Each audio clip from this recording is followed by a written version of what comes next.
Hi అండి, నేనైతే మునక్కాయల curry చేస్తున్నాండి. మునక్కాయలు ఇలా కట్ చేసి పెట్టుకున్నాను.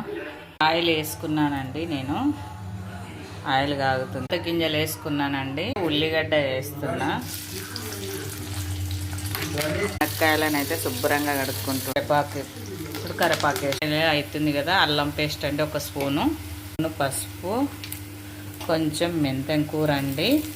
వేగింది కదా ఉల్లిగడ్డ, మెంతం కూర, మునక్కాయలు, కొంచెం కల్లుప్పు. ఇవి బాగా మగ్గాలంటే మునక్కాయలు. ఇదండి మునక్కాయలు నూనెలో ఇలా మగ్గినాయి కదా. ఇప్పుడు వేస్తున్నానండి టమాటా.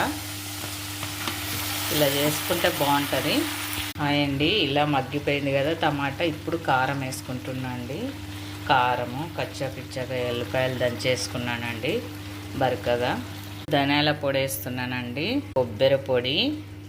ఇప్పుడు కొత్తిమీర అండి. ఫైనల్ ఎంతో టేస్ట్గా ఉంటుంది. ప్లీజ్